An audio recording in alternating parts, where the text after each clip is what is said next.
Hello traders, how are you? कैसे हैं आप लोग? दोस्तों, मेरा नाम हेमेंद्र जैन है और मैं आपका स्वागत करता हूं एक्सएम के वीकली एनालिसिस के अंदर। तो दोस्तों, आज हम देखेंगे कि इस वीक में कौन कौन से ऐसे फंडामेंटल इवेंट्स हैं जो मार्केट को इम्पैक्ट करेंगे। वैसे तो देखो, कोई भी अभी ऐसा कोई बड़ा फंडामेंटल इवेंट है नहीं, केवल आपके यूके में इलेक्शंस हो चुके हैं और यूरोप के अंदर आपके सेकेंड राउंड ऑफ इलेक्शंस अभी ऑलरेडी चल रहे हैं। फर्स्ट राउंड आपका ऑलरेडी हो चुका है। तो अभी बेसिकली बात ये चल रही है कि अभी सिटिंग सीट्स की बात चल रही है। लेकिन अभी जो सेकंड राउंड है उसके बारे में मैं थोड़ा सा आपको अपडेट दे दूं कि जो फार राइट नेशनल पार्टी है, नेशनल रैली पार्टी है, वो अभी फर्स्ट राउंड के अंदर लीड कर रही है। और जो left wing new popular front party है, वो भी खास तौर से पीछे नहीं है। तो नेक टू नेक लड़ाई चल रही है। तो ये बहुत ही इंटरेस्टिंग होगा कि इस वीक में क्या होने वाला है। लेकिन अभी जो outcome of the parliamentary election revealed that the rise of the eurosceptic parties is negative for development for the euro. अगर नेशनल रैली वाली पार्टी जीती है तो इसके लिए जो पॉलिसीज हैं इसकी, वो बेसिकली यूरोपियन यूनियन के लिए इतनी ज़्यादा पॉजिटिव नहीं है। वो उनके पावर्स को कम करते हैं, वो इनके पावर्स के अगेंस्ट में जाती हैं इनके पॉलिसीज़ को। तो ये थोड़ा सा नेगेटिव होगा यूरो के लिए। लेकिन फिर भी इनको रोकने के लिए जो पॉपुलर फ्रंट पार्टी है, वो जो इसको रोकने के लिए आगे आ रही है, तो अगर वो उसको कामयाब होती है इनको रोकने के लिए, तो ये एक पॉजिटिव होगा यूरो के लिए। तो as of now euro overall अभी पॉजिटिव नज़र आ रहा है। उसके लिए भी मैं चार्ट में आपसे डिस्कस करूंगा। दूसरा, हम आ जाते हैं आगे आपके डॉलर इंडेक्स के ऊपर। Increasing Fed rate cut back to dent the US dollar. अब हो क्या रहा है इस वीक के अंदर? ईसीबी फोरम के ऊपर सेंट्रल बैंक के जो आपके गवर्नर हैं, जेरोम पावेल साहब, चेयरपर्सन हैं, उन्होंने बोला कि that they are getting back on disinflationary path, adding though that they want to be more confident about inflation return towards their 2% target before they start losing policy. तो वो wait करेंगे कि भाई 2% target तक हमारा inflation आ जाए। और वो कह रहे हैं कि इकोनॉमी अब जो है डिस इन्फ्लेशनरी प्रेशर यानी डाउनवर्ड ट्रेंड में आ गई है। इन्फ्लेशन, महंगाई दर जो है डाउनवर्ड ट्रेंड में आ रहा है। ठीक है। तो उन्होंने, उनके जो कमेंट्स हैं, अगर मैं उनकी बात करूं तो इस बात को, इस नैरेटिव को सपोर्ट करता है कि 2 quarter point reduction may be warranted this year. देखो यहाँ पे क्लियर लिखा हुआ है that 2 quarter point rate reduction may be warranted this year despite the Fed's on dot plot. यानी फेड की जो खुद की अपनी एनालिसिस है, खुद का उनका जो डॉट प्लॉट एक मॉडल है, वो क्या डिनोट करता है कि केवल हम लोग एक बार इंटरेस्ट रेट को रिड्यूस करेंगे। और दूसरा, अगर मैं और डेटास को देखूं, जैसे कि डिसअपॉइंटिंग आईएसएम पीएमआईज आए आपके जून के अंदर, तो अगर मैं पीएमआईज डेटास को, नंबर्स को काउंट करता हूं, तो पहला रिडक्शन इसके अकॉर्डिंगली कब होना चाहिए? सितंबर में होना चाहिए। सितंबर के अंदर 80% चांसेस हैं कि इंटरेस्ट रेट रिड्यूस हो जाए। अब देखो यहाँ पे फिर वही बात आ गई कि ये इंटरेस्ट रिड्यूस की बात कर रहे हैं पावेल साहब, लेकिन मेरे को फिर इनकी बात पे यकीन नहीं आता है, क्योंकि मैं बोल रहा हूँ कि नवंबर से पहले ये इंटरेस्ट रेट को रिड्यूस नहीं करना चाहिए। इनको कर भी सकते हैं, ठीक है ना, भाई सुप्रीम पावर है, वो कर सकते हैं। हम तो केवल एनालिसिस कर सकते हैं। लेकिन 80% चांसेस जो ये बोल रहे हैं सितंबर के अंदर, मेरे को लगता नहीं है कि होगा। मेरे को लगता है कि एक इंटरेस्ट रेट जरूर रिड्यूस होगा, वो भी दिसंबर मंथ के अंदर। खैर, अब देखना पड़ेगा कि ये जो थर्सडे को आपका सीपीआई डेटा आने वाला है, ये सीपीआई डेटा कैसा आता है। अगर ये सीपीआई डेटा रिड्यूस होकर आया, तो इंटरेस्ट रेट भले ही चाहे रिड्यूस ना हो सीपीआई डेटा नेगेटिव आने के बावजूद भी, लेकिन डॉलर के अंदर एक फॉल आपको देखने को मिल सकता है। डॉलर के अंदर एक फॉल आपको देखने को मिल सकता है। उसके अलावा न्यूजीलैंड की, आपकी रिजर्व बैंक ऑफ न्यूजीलैंड की मॉनेटरी पॉलिसी है आपकी, वेनेसडे को है। सुबह सुबह अर्ली एशियन सेशन के अंदर ये रिवील करेंगे, लेकिन उसमें कोई भी चांसेस अभी नहीं लग रहे कि the RBNZ will announce it decision on monetary policy, but no change on interest rate is expected. There is only a 5% chance for a 25 basis rate cut. सिर्फ 5% चांसेस है, which is negligible. At its latest gathering back in May, this bank said that they need to maintain policy at a restrictive levels to ensure that inflation returns to target। तो इन्होंने बोला था कि भाई हम restrictive policy को अपनाएंगे, क्योंकि हमें लगता है कि इन्फ्लेशन अपने टारगेट को अचीव कर लेगा जल्दी। लेकिन जब से इनका रिटेल सेल्स डेटा आया है, जो कि Q1 का बहुत बढ़िया आया है, जीडीपी डेटा इनका अच्छा आया है, जिसकी वजह से बैंक ने एक हॉकिश स्टेंस को, यानी पॉजिटिव स्टेंस को बनाए रखा और ये मना करा कि भाई अभी हम इंटरेस्ट रिड्यूस नहीं करेंगे, क्योंकि रिटेल सेल्स बढ़ रहा है, जीडीपी डेटा अच्छा आ रहा है, people are spending more, inflation बढ़ सकता है, तो इंटरेस्ट रेट को रिड्यूस करने का भी हम खतरा मोल नहीं लेंगे। फिर भी इन्वेस्टर एक्सपेक्ट कर रहा है कि देयर इज ए चांस कि 40 बेसिस पॉइंट का इंटरेस्ट रेट कट हो सकता है by the end of the year. तो ये कि देखने वाली बात है, मेरे को लगता नहीं कि ये भी अभी इंटरेस्ट रेट को रिड्यूस करेंगे।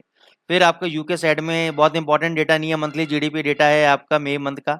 Industrial and manufacturing production numbers का for the months are coming out. तो जीडीपी नंबर्स को आप देख सकते हो, और जीडीपी नंबर्स डेफिनेटली आपके इसको लीड करेंगे आपके। तो आइए चलते हैं अपने एनालिसिस पार्ट के ऊपर। तो मैं डॉलर इंडेक्स के ऊपर आपको लेकर आता हूँ सबसे पहले। और डॉलर इंडेक्स में जैसे मैंने आपसे बोला था लास्ट वीक भी कि ये 104 105 आ सकता है, 104.80 आ सकता है, 104.60 आ सकता है। जब तक ये 103.90 का लेवल ब्रेक नहीं करेगा तब तक ये डॉलर इंडेक्स मेरे लिए पॉजिटिव है, तब तक ये डॉलर इंडेक्स मेरे लिए पॉजिटिव है। अब देखो हो सकता है सीपीआई डेटा आपका नेगेटिव आए और सीपीआई डेटा नेगेटिव आने के बाद ये एक बार आपका नीचे की तरफ चला जाए, लेकिन मैं कहता हूं जब तक 103.90 का लेवल ब्रेक नहीं करेगा there is a higher chances कि ये वापस ऊपर बाउंस बैक मार सकता है। लेकिन एक बार अगर 103.90 के नीचे क्लोज कर देता है तो फिर हमारा जो व्यू है वो डिमिनिश हो जाएगा, हमारा व्यू थोड़ा सा डाइसी हो जाएगा। उसके बाद फिर मैं आपको नेक्स्ट वीक बताऊंगा भी क्या करना चाहिए, क्योंकि शॉर्ट पोजीशन लेने के फेवर में तो मैं बिल्कुल भी नहीं हूँ। ठीक है ना, मेरे को डॉलर इंडेक्स के अंदर मैं तेजी में हूँ, तेजी रहने वाला है, मंदा अभी जाने वाला नहीं है। ये सिर्फ एक शॉर्ट टर्म आपको बेवकूफ बना रहा है, ये कह लो शॉर्ट टर्म आपको ब्लफिंग कहते हैं, उसको ब्लफिंग खेल रहा है मार्केट, ये ऊपर ही जाएगा। यूरो यूएसडी क्योंकि अभी यूरोप में इलेक्शन चल रहे हैं, चीज़ें अभी पॉजिटिव नज़र आ रही हैं, तो इसकी वजह से हो सकता है कि मंडे को आपको एक गैप अप ओपन होने को मिल जाए, तो होने दीजिए गैप अप। लेकिन जब तक ये 900 के लेवल्स के ऊपर सस्टेन नहीं करता डेली चार्ट में तब तक इसमें तेजी नहीं आएगी। तो मैं तो अगर ये गैप अप ओपन होगा और गैप अप ओपन होने के बाद मैं आपको स्ट्रेटेजी बता रहा हूँ, अगर गैप अप ओपन हुआ और फर्स्ट 2 आवर की कैंडल्स का हाई ब्रेक नहीं हुआ और ऐसा इसने एक रेड कैंडल बना दिया, इन्वर्टेड हैमर टाइप में बना दिया, या सिंपल इसने एक रेड कैंडल बना दिया और उसका हाई ब्रेक नहीं किया और लो ब्रेक हो गया, तो मैं यहाँ पे शॉर्ट पोजीशन लूंगा, सेल पोजीशन लूंगा और ये जो कैंडल होगा इसके हाई का स्टॉप लॉस रखूंगा और जो भी मेरे को इंट्राडे में टारगेट मिलेगा 30-40 पिप का मैं लेके बाहर आ जाऊंगा। तो ये बहुत बड़ी अपॉर्चुनिटी होगी गैप अप ट्रेडिंग के ऊपर। अगर गैप अप होता है पहले 2 घंटे का हाई ब्रेक नहीं करता तो फिर मैं उसको शॉर्ट करने की कोशिश करूंगा मैं उसको।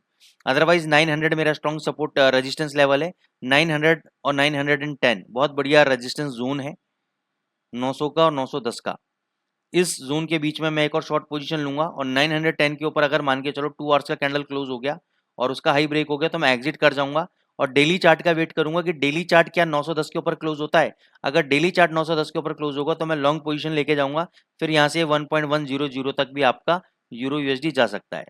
अच्छा, उसके बीच में अगर ये मान के चलो नीचे आता है आपका कहाँ पे, क्योंकि इलेक्शन चल रहे हैं, वाइल्ड मूवमेंट देखने को मिल सकती है, तो मैं इंटरेस्टेड हूँ उसका 720 के आसपास बाय करने के लिए। इस लेवल के आसपास आता है तो मैं बाय ट्रेड एग्जीक्यूट करूंगा। 1.0660 का मेरा स्टॉप लॉस रहेगा। टारगेट आप अपने कन्वीनियंट के हिसाब से कहीं पे भी 40-50 पिप देख के आप प्रॉफिट को बुक कर सकते हैं। अब मैं जीबीपी यूएसडी के ऊपर आऊँगा। जीबीपी यूएसडी ऑल टुगेदर मेरे को स्ट्रॉन्ग लग रहा है, बहुत ज़बरदस्त लग रहा है। पोस्ट इलेक्शंस मेरे को लगता है कि भैया और भी तेज होने वाला है, जैसे इलेक्शंस तो हो चुके हैं, तो अब मेरे को लगता है ये जो भी अभी पॉलिसीज आएंगी या नया कुछ भी एजेंडा आएगा तो ये मेरे को लगता है तेज होने वाला है आपका जीबीपी यूएसडी। अगर ये भी डिप मारता है आपका 2700 तक तो आप बाय ट्रेड एग्जीक्यूट कर सकते हो। इस लेवल पे तो मैं बाय ट्रेड की रिकमेंडेशन नहीं दूंगा, क्योंकि इस लेवल पे क्या होगा कि एक बार मेरे को लगता है 2750 या 2700 के बीच में कहीं ना कहीं आना चाहिए, तो इस जोन के बीच में आप कहीं पर भी बाय कर सकते हो, डिपेंडिंग की मार्केट में पॉजिटिविटी बनी रहनी चाहिए, फंडामेंटल साइड पॉजिटिविटी बनी रहनी चाहिए।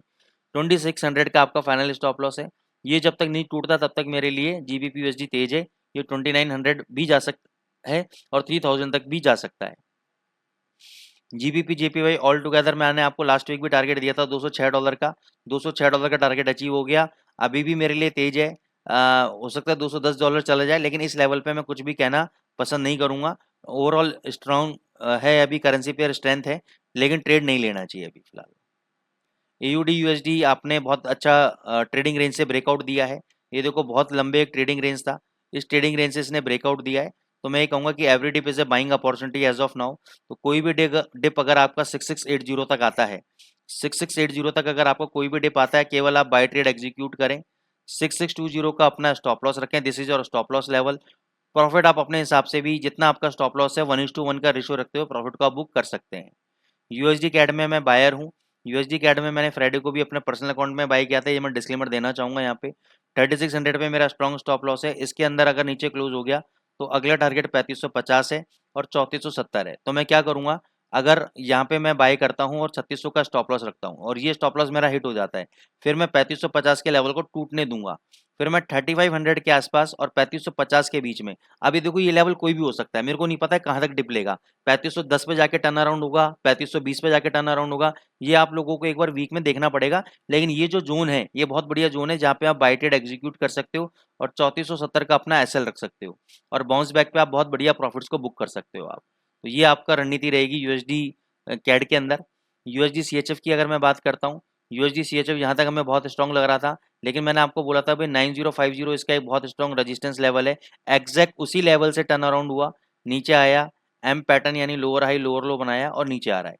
इसका जो बेस्ट बाइंग लेवल है वो 8900 के आसपास है। 8900 के आसपास आता है, आप छोटा लॉट बाई करो। 8850 के आसपास आप पोजीशन को ऐड करो और फाइनल स्टॉप लॉस आप 8800 का रखो। ये आपका फाइनल स्टॉप लॉस है। यहाँ से आपको जो भी बाउंस बैक दे आप प्रॉफिट को बुक कर सकते हैं। अब फाइनल हम आ जाते हैं गोल्ड के ऊपर। अगर आपको याद हो तो लास्ट वीक हमने क्लियरली बोला था कि गोल्ड आपका क्या चल रहा है, गोल्ड आपका रेंज में चल रहा है। कहाँ रेंज में चल रहा है? 2340 का अपर रेजिस्टेंस है। आप जरूर मेरा पिछला वीक का एनालिसिस जाके सुनिएगा। मैंने क्लियर बोला था कि 2340 के ऊपर अगर ये बंद हो गया तो पहला टारगेट 2360 का है, दूसरा टारगेट 2380 का है और कहीं ना कहीं पहले कुछ हफ्तों में मैंने 2400 के भी टारगेट दिए हुए थे। तो ये जो एनालिसिस मैं आपको दे रहा हूँ, मैं कह रहा हूँ दिसंबर तक, अभी भी मैं बोल रहा हूँ दिसंबर तक हो सकता है $2500 चला जाए। तो आप इसको हल्के में मत लीजिए। एवरी डे पे बाइंग अपॉर्चुनिटी। रेजिस्टेंस के ऊपर देखो, ये बुलिश एनगल्फिंग कैंडल का बनना बहुत ही शुभ माना जाता है, बहुत ही अच्छा माना जाता है, तो इसको आप ट्रेड करो। कोई भी डिप आता है 2360 तक, इस लेवल तक आप बाय ट्रेड एग्जीक्यूट करो। फाइनल स्टॉप लॉस आपका 2340 के नीचे रहेगा। इसके नीचे अगर क्लोज हो गया तो एग्जिट, नहीं तो आप 2360 तक बाई करो। ऊपर 2410 2430 तक के टारगेट्स, 2450 तक के टारगेट्स मेरे इंटैक्ट हैं। आप केवल बाय ऑन डिप की रणनीति गोल्ड के अंदर रखिएगा। तो आई होप दोस्तों आपको हमारा एनालिसिस अच्छा लग रहा है, क्योंकि वीकली जब हम लोग वेबिनार्स करते हैं, मेरे वेबिनार्स हफ्ते में 3 दिन होते हैं, जब हम वेबिनार्स करते हैं तो कल भी जब मैं वेबिनार ले रहा था तो हमारे स्टूडेंटों ने बड़ा अच्छा फीडबैक दिया। तो मेरे पास कोई प्रोविज़न नहीं है, तो मैं आपको स्क्रीनशॉट दिखाता हूँ चैट का कि लोग कह रहे हैं सर आपके लेवल्स बहुत अच्छे काम कर रहे हैं और बहुत ही अच्छे हम लोग प्रॉफिट्स बना रहे हैं। लेकिन फिर भी मैं यहाँ पर डिस्क्लेमर देना चाहूँगा कि जो भी हमने आपको लेवल्स दिए हैं, ये सिर्फ आपकी नॉलेज के लिए, आपकी एजुकेशन के लिए दिए हैं हम लोगों ने। कोई भी अगर आप ट्रेड लेते हैं, कोई भी उसमें लॉस प्रॉफिट होता है, we are not responsible for any trades. जो भी आप लेते हैं, ये हमें डिस्क्लेमर देना है आपको। तो आप जो भी ट्रेड लेते हैं अपने फाइनेंशियल एडवाइजर से कंसल्ट करके ट्रेड लें। तो ये सिर्फ आपके एजुकेशन कंटेंट बना रहे हैं हम आप लोगों के लिए, ताकि आप लोगों को थोड़ा सा नॉलेज मिले और आप मार्केट के अंदर एक नॉलेज इक्विप्ड हो जाएं आप मार्केट के अंदर। तो दोस्तों अगर आपको पसंद आ रहा है तो आप चैनल को जरूर लाइक करें। जितना आप लाइक करेंगे उतना मोटिवेटेड रहेंगे और अच्छा अच्छा कंटेंट आप लोगों के लिए लेकर आने वाले हो सकेंगे। Thank you so much.